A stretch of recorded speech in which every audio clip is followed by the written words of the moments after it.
Welcome back to another episode of the Full Frontal Living podcast. Today, we are talking about how to protect your energy when shit hits the fan. So, before we dive into that, though, I want to remind everybody that my energy audit program is going to be opening up soon for registration. So, if you would like to learn more about that program, please head over to lisacarpenter.ca/energy and get your name on the wait list. And then you will be the first to know when we open the doors. So on that topic of energy management, again, today I'm talking about how to best manage your energy when, well, basically life is lifing. And if I'm being fully transparent here, this is a season that I am in my own life.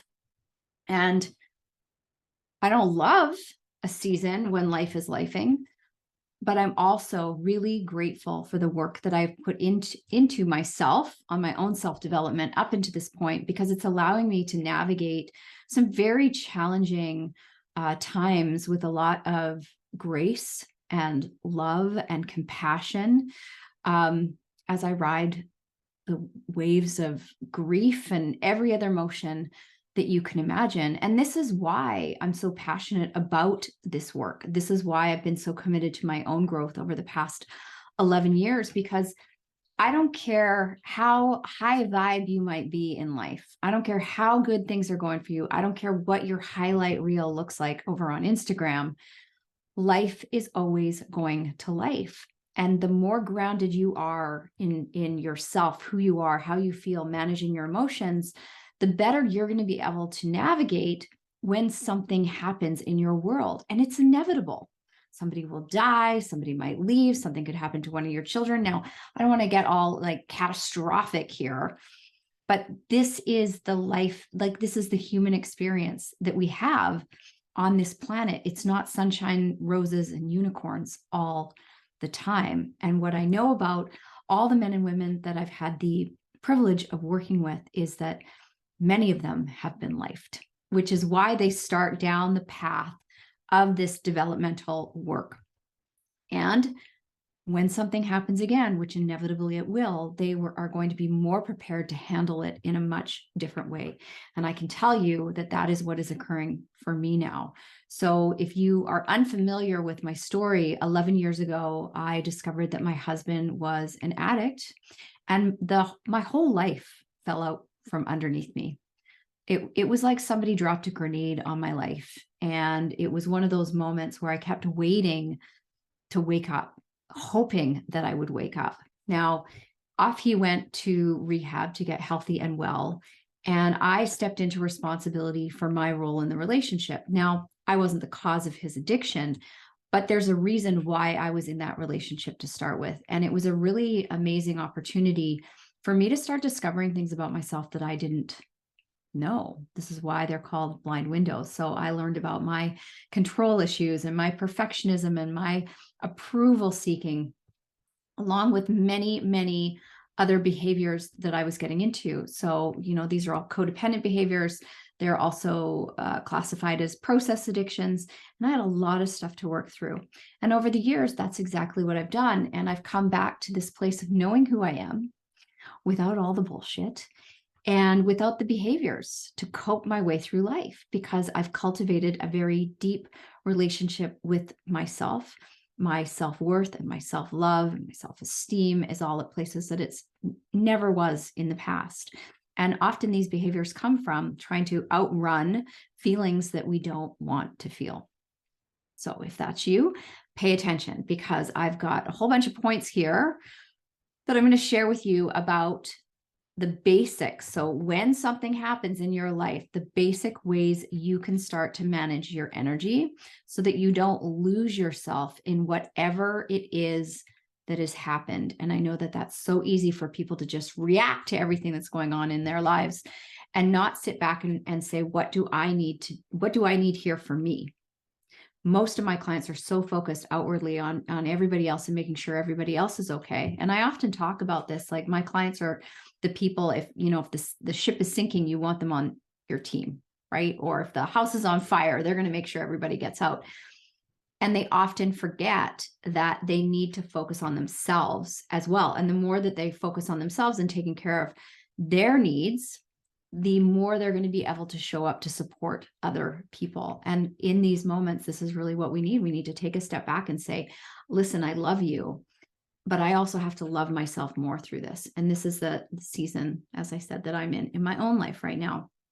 So number one, in terms of protecting your energy when life is lifing, is delete everything off your schedule that's unnecessary. So volunteer work, any carpooling that you're signed up for, any committees that you're on, meetings that you have with people that are not urgent. So I had somebody on my schedule just for Monday, was looking forward to connecting with this person again. And I just reached out and said, you know what? I just don't have the capacity for this right now. And I want to be able to be fully present with you, but I actually need this time for myself right now. Didn't feel good because I wanted to connect with her. I wanted to chat with her. And I also knew that it was an unnecessary thing on my calendar right now. And that caring for myself, tending to my own needs was so much more important. So anything that is taking your time or energy, I want you to get off your calendar so that you can put your focus on you. And I bet you can find so many things on your calendar that don't need to be there, because most of my high functioning clients, they're juggling so many balls and they've never even looked at, do I need to be doing all of these things? So when, extra stuff is going on in life and you need to manage your energy, you just need to get rid of all the stuff that isn't important. Delegate it, delete it, get it gone. Okay. I also look at in my business. So if you're in business, this is something you may want to consider, is know the essential things that must get accomplished in your business. So I have daily tasks and weekly tasks and monthly tasks. So if nothing else gets done in my business, I know that these things need to get done. Now, I can do a better job at having content batched in advance. So when life is lifing, I'm not like, oh, I need to sit down and record a podcast episode. However, I don't mind recording in real time. I really don't. I love actually sharing my life as it's unfolding. But I also recognize that in times of higher stress and wanting to get things off my plate, if I had been more prepared, knowing that life is going to life, I would have things that my team could just run for me. Okay. So that's something you really want to consider. What is the minimum things you need to do in your business every day, every week, every month, so that your business will continue to run? And that's regardless of if you're an entrepreneur or if you're a CEO at a company. You need to know what the minimum needs to get done by you. Okay. Number 2, commit to the basics. And there's going to be a whole bunch under this specific umbrella of commit to the basics. But the number one thing that I want you to consider is moving your body. Now, this doesn't mean going to the gym and hammering out a bunch of, heavy weights. Now you can do that if you choose to, but I actually want you to consider just like a walk or dancing or yoga. It doesn't matter what it is. Your job is to tune in and ask your body what it needs. So this past week, I still got myself to the gym. One of my workouts, I cried through the whole thing, which was really good for me, because what you may not know is crying is not a natural default setting for me. I had to really work at learning how to be present with my emotions and process them. So I'm a very kinesthetic person, and movement helps me move my emotions, right? Because emotions are just energy in motion. So when we're moving, it helps us to move these emotions through our body. Now, some people can get into working out so hard and working out so much that they're actually numbing out, right? So they're trying to work out so hard that they don't feel their feelings. That's not the point of it. So it's finding movement for your body to help your emotions move. So you still need to, be connecting with people and talking, right? I've reached out to friends. I'm surrounded by a lot of support. I'm going to get into that a little bit later, but we still need to move. Okay. So your body is holding on to a tremendous amount of stress. Your nervous system has been activated, and movement is going to help you get grounded. It's going to help you move that, whatever energy is coming up for you, anger, fear, resentment. It could be a whole host of emotions. Okay. So you want to make sure you're moving your body. Okay. Number 3 is I want you to focus on staying hydrated. It's not fancy. But most people, when they are dehydrated, it actually leads to fatigue. Now, if you are in a state of stress because, life has gone sideways on you, your body needs your support in caring for it because it's what's giving you life. So you want to make sure you stay hydrated so your brain is functioning properly, your body feels good, and so you're not even more fatigued, because you are going to find that you are fatigued because when your body is under a lot of stress, it's doing a lot of work. So you might feel fine on the outside, but on the inside, your body is really going to town trying to get your nervous system regulated again. I'm really trying to keep this simple, okay? So make sure you keep yourself hydrated. Number 4, and this has been something that I've really struggled with this past week. And you guys know, if you've been listening for any amount of time, I eat a lot. I'm like a mini bodybuilder, and that requires that I'm fueling my body so that I can create the results that I want for myself in the gym. However, when you are stressed out, when your nervous system is wired up, when you are in that state of fight, flight, freeze, or fawn, your body is not interested in digesting food. It's interested in survival. So my body this week has just been in like survival mode. So it's been fascinating because I've had no appetite, like zilch. And when I have eaten, it just kind of hits my stomach and sits there, and it doesn't feel good. Now, it would be easy to just not eat at all because I don't have an appetite, but I also know that my body does need nourishment. So I've kept food very simple, very easily digestible. I'm not going for like high fiber stuff, but just basic. Even if I can get a piece of like, I like this like grainy bread that I eat with a little bit of butter on it, great. If I can put back a protein shake, amazing. I'm not putting any pressure on myself. But I am looking at, Lisa, like you need to have something to eat. You need to give your body some nourishment. The other thing that I look at around food is the quality of food you put in your body is also going to support, again, your cognitive functioning and your emotional state. So if you are somebody who turns to emotional eating and all of a sudden you're like putting a ton of sugar into your body and a ton of carbohydrates, that's actually going to spin you out more emotionally. So when life is lifing, I want to make sure that I've got my head screwed on straight as much as possible, right? I'm moving through my emotions. I'm having to pay attention to, just things changing, right? Like when life changes, we have to adapt. So that requires some thinking. I need my brain online as much as possible, even though it's feeling a little bit offline. So it is so important that I really make choices, right? Solid proteins, healthy fats, basic carbohydrates that are easy for my body to break down, but to give myself something, because starving myself, that's not really a great option. So I didn't get in as many meals that I would like to. Definitely was under eating this week, which didn't make me feel great. But I also had to give my body kindness and compassion and recognize, like, this is just a moment in time.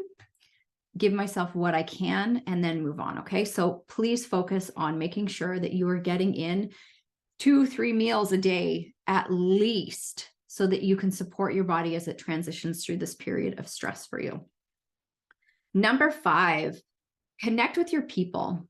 So whether it's coach, a colleague, best friends, reach out and allow yourself to share what's going on for you.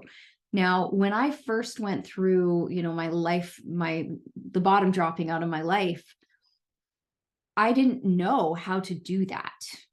I was the strong one. I didn't want to ask for help. I was the helper, not the helpee. And it was really, really challenging for me to even talk about what was going on in my life. So I made sure that I got myself into a therapy circle and got the support that I needed so that I could talk to people about what was going on in my life and give myself that support. And it changed my life. And since then, I've always worked with different coaches or therapists to make sure that I have people in my corner who aren't just friends, but they are professionals who support me when things go sideways. And even when things aren't going sideways, right? Because I believe that this work needs to be done not just when shit is hitting the fan. It's work that needs to be done all the time. Not from a place of I'm broken, but just always like it's how I care for myself. To me, working with a coach on bettering the relationship with myself is hygiene for my emotional well-being. It's hygiene, like it's like brushing my teeth. Okay. So make sure you are connecting and sharing what is going on for you and allow yourself to be supported. So being strong isn't about being strong. Strength is actually found in vulnerability. And when we try and muscle through and just be strong to be strong, we actually prolong our suffering. But when we allow ourselves to be open and vulnerable with those circles of people that we trust, your healing will be so much faster. And that is one thing that I have really noticed for me as I'm going through this is I'm so grateful for the circle of people around me who have just been like my rocks, because, you know, some days I'm okay and other days I'm not okay. And they have just walked shoulder to shoulder with me. And I feel so loved and supported and cared for. And I've reminded myself, like, I created this. I created this in my life so that if anything happened, these people were here for me. And I really love that because I didn't have that before. Okay. The other thing I want to say is get help, right? So not only ask for help and receive help from the people you know, but get help. Like, do you need to hire a cleaner? Do you need to get your groceries delivered? So this kind of goes back to what I was talking about deleting everything off your schedule. The things that you can't delete off your schedule, where can you get help so that you're not spending your energy doing stuff like going and getting groceries, right? Order them online, have them delivered, get a cleaner to come in once a week, because I guarantee you, your energy will thank you for it. We're trying to minimize everything that is taking your energy from you so that you can conserve it to take care of yourself. Okay. And remember, your brain functioning is going to be impaired. So I even had a call this week with somebody that I'll be working with for Jake. Anyways, and she gave me all our appointment dates for Jake. And then I had to email her the next day. I'm like, I just need to double check these dates because I don't think I wrote them down right. So you have to understand that your cognitive functioning is going to be impaired in these moments. And so get the support you need, hire the help. It's absolutely worth it. And I can tell you, you know, the money that I have invested in my own growth, and when I think about the money that I invested 11 years ago, I don't know how I did that. I closed my studio every Thursday. I drove an hour downtown for a 2-hour group meeting and then an hour home.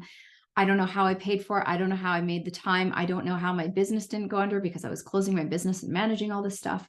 But I just knew that I needed to do that. Otherwise, I wouldn't survive, right? I would have just been like a duck with my feet going hard underwater. Okay. Number 6, super, super important. Pay attention to your thoughts. So if you're already in stress, trauma, whatever it may be, this is the time where our subconscious loves to build stories and lay down beliefs. You don't need that. Okay. This is not a time for you to be like, square dancing with the itty bitty shitty committee. Like, we don't want to be doing that. So be mindful of your thoughts. What are the stories that you're wanting to try and tell yourself versus what is true? And that takes a lot of staying conscious and being really aware of, wait a minute, what did I just tell myself about what happened? What have I made it mean about me? What have I made it mean about him? What have I made it mean about them? Whatever it may be. But mind your thoughts, because if you are getting into patterns of beating up on yourself, like, why did this happen? I should have done this different, coulda, shoulda, woulda. You're already going down a path that is not going to be helpful for you. So most of the time when life starts lifing, we can often, I don't know about you, but I can often look back and go, oh, like I can see these little like mini kind of red flags that I've maybe justified or ignored. And eventually the universe is just like, she's not getting it. Get the 2x4. And that's what happens. But it's not helpful for me or for you to go back and say, like, why didn't I know? Why didn't I see this? Why did I justify this? Everything happens exactly when it's meant to. If you were meant to have things go differently, they would have gone differently. And we humans, we love to tell ourselves this story that things should have been or could have been different. If it could have been, it would have. It wasn't. This is what's here. You don't have to like it to accept it. But in accepting it, that's where you have all the power, because then you get to decide, okay, what is here for me? What is here for me? Which I know is so hard if you haven't done this work before and something goes sideways in your life, to have the awareness to say like, okay, this sucks, but what is here for me? Because although I am not happy about some of the things happening in my life right now, as I've kind of sat and got quiet with myself and allowed these emotions to move through, there are such profound lessons here for me. There are parts of me that I didn't realize I hadn't done the work on. So I'm not, super excited. Oh, wait, yay, I get to do the work on this now. It doesn't feel like that. But I also know, because I've been here before, we don't know what things are going to look like on the other side. And every time I've been presented with an opportunity of like, we're going to shake your life until it's in pieces, the beauty on the other side has been profound. I mean, my entire business grew out of the work that I've done through my own journey. My community is here because I share my stories about what has happened in my own journey and give other people hope and inspiration of what's possible for them.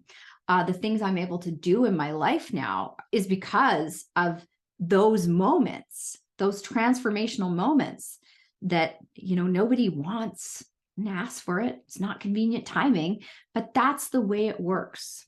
So beating yourself up, being hard on yourself is not going to be helpful. So you really want to mind your emotions, because that will zap your energy so fast, right? Because, being abusive is an energy suck. It's definitely not an energy giver, right? When somebody gives you a criticism, it doesn't like fill you up with joy, right? Kind of drains your energy. So don't be that to yourself. Don't be your own abuser. It will cost you way too much energy. How can you sink more into love, compassion, grace, kindness, and really be that person, be that best friend to yourself, and really love yourself through what is going on?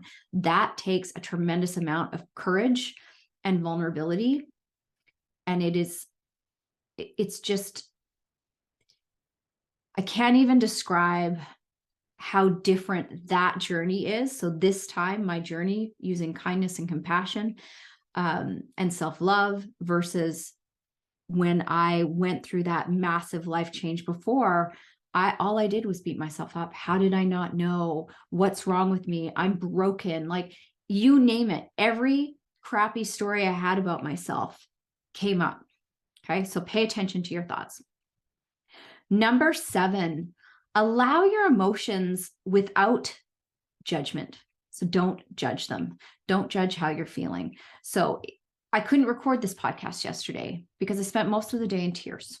Not super fun. I didn't judge the fact that I was in tears yesterday. I didn't judge anything that was coming up for me. It was just there. And today I feel much more grounded. I feel much more at peace.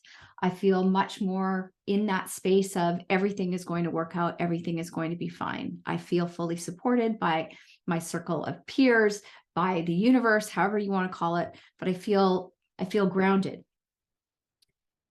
And 20 minutes from now, I might not. And that's the way emotions work, especially emotions like grief, anger, frustration, sadness, resentment, all the like quote unquote negative emotions. They do not like to be tethered, so to speak. So trying to not feel them is like, I don't know if you've ever seen this meme on like Instagram, but it's a guy with like a mop and a bucket trying to mop up the ocean. That is when you try and withhold yourself from feeling what you're feeling. That's in essence what you're trying to do. So I remember being so terrified of, if I gave myself over to the sadness that I was feeling 11 years ago, that I would never find my way out. But the truth is, when I did finally surrender and allowed myself to go under the anger, because the anger was just like, the anger was easy. right? For most of you, anger can be easy, but getting into the sadness and the grief and the really like the vulnerability and the helplessness I was feeling, that was so hard. But when I fully surrendered to it, it's just started to move and things started to shift. So I want you to just give yourself what you need. If it's cry, cry. If it's screaming, screaming. If you need to dance, if you need to punch things, like do what you need to do, right? Like I've taught my kids that they can throw pillows or like beat pillows if they need to. As humans, we need to learn how to feel our feelings and not make it right or wrong or good or bad. Because a good session of anger, man, you can feel really great afterwards. And we don't want to deny ourselves feeling anything, because you know what? When you can get past that anger, when you allow yourself to fully experience that anger, you will probably be met with grief. That's just how it goes. So over the past 11 years, I have been expanding my capacity to hold my emotions, to be present to them, even when I feel like I cannot breathe. But I can, and so can you, okay? Number 8, and this is probably the most important tip that I can give you, and it's also one of the hardest when you're under extreme stress, is rest. So I had an all-nighter. I wasn't drinking. So that's another thing, right? You want to manage your energy. Don't get into drugs or alcohol or anything that's going to like mood alter. I know that most people think like, oh, that's what I need to do, but that's just you avoiding your emotions. It's actually going to rob you of energy, not give you energy. The more you can just move through things, the easier it's going to become. Rest. So I was up for 24 hours because I was just in this place of like denial, you name it. A whole bunch of stuff came up for me. And I just needed to clear my schedule and rest. So I knew, I knew what I had to do in my business. And I was really grateful to have the things on my schedule that really lit me up. So there's nothing wrong with like disappearing into your work for a few hours and then you pull yourself back out, you feel your feelings, you allow what's going on, right? Like you don't need to just wallow around in your feelings 24/7, but you don't want to numb out and avoid either. And so many of you are really good at avoiding, but rest. So making sure that I've been getting a lot of rest, whether it's just giving myself permission to lie on the couch, lay down and have a nap, go to bed early, turn off the alarm, and just let my body decompress. Rest is the number one strategy you can use. And I know that that might sound really hard because when life's, there's usually more things to do. There's more things to take care of. And many of my clients go into overfunctioning as a way of coping with how they're feeling. And this has been part of my lesson, is to learn to underfunction in these moments, that I don't need to go into like fix it mode and do all the things, and that the best way that I can serve myself and the people around me is to allow myself to rest. And I've been able to communicate that with my kids. Like, I'm just going to go lie down. I need some time, like whatever it may be, but just rest. And it honestly has been so beautiful to just wake up when my body's ready to wake up instead of waking up with an alarm. Now, granted, when this gets launched, it'll be Monday morning. So I do have to get up and get Jake to school. However, I can determine that I go to bed early and hopefully get more rest. I cannot control if I cannot sleep.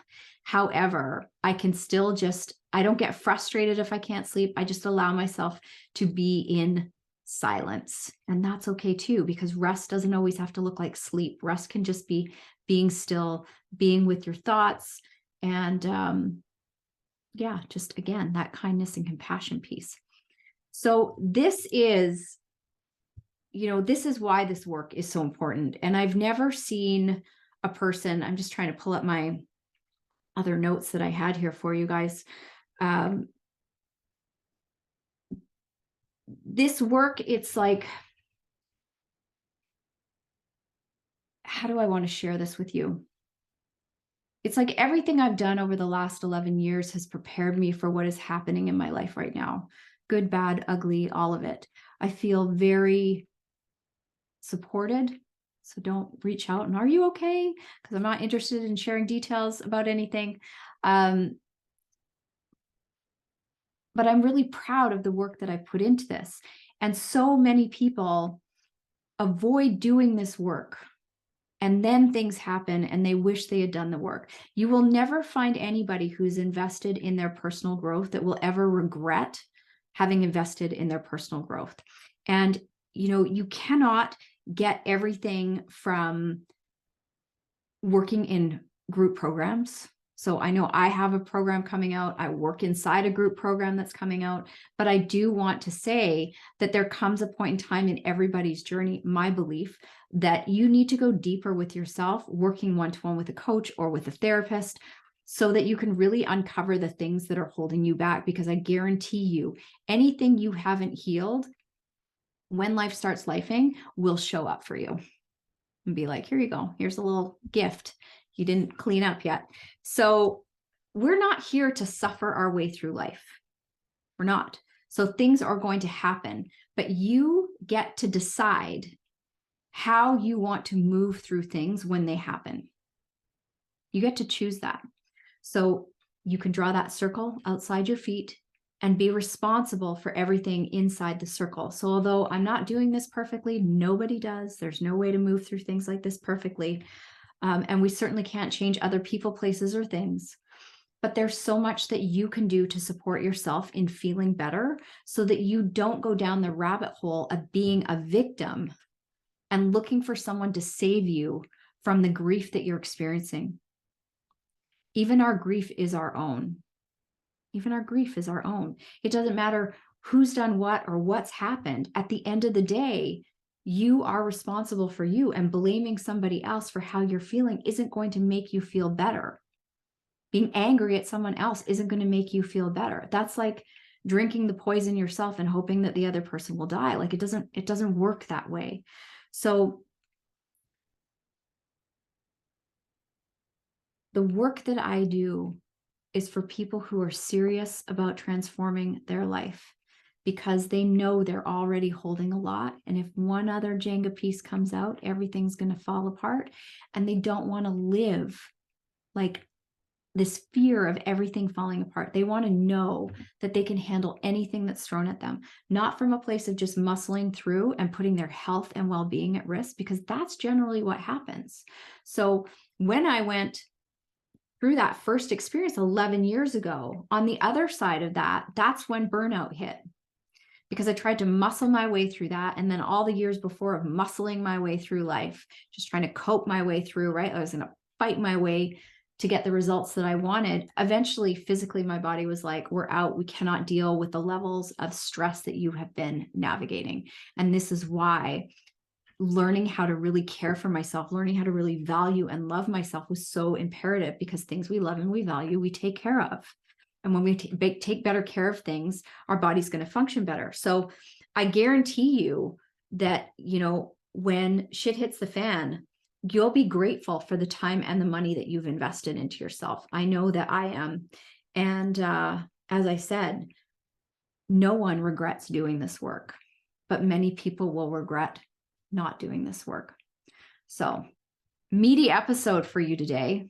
So don't forget, if you are interested in learning about how to manage your own energy, this is what the energy audit is going to be all about. We're going to go through every area of your life and look at where you are not minding your P's and Q's, so to speak, and it's impacting how much energy you have, whether it's in relationship with your physical body, your environment, your emotional relationship with yourself. We're going to go into every corner and see what we can clean up to create more space in your life. So there's less overwhelm, there's less stress, there's less anxiety, and there's more time and energy to do the things that you really want to do with the people you want to do them with, feeling the way that you want to feel.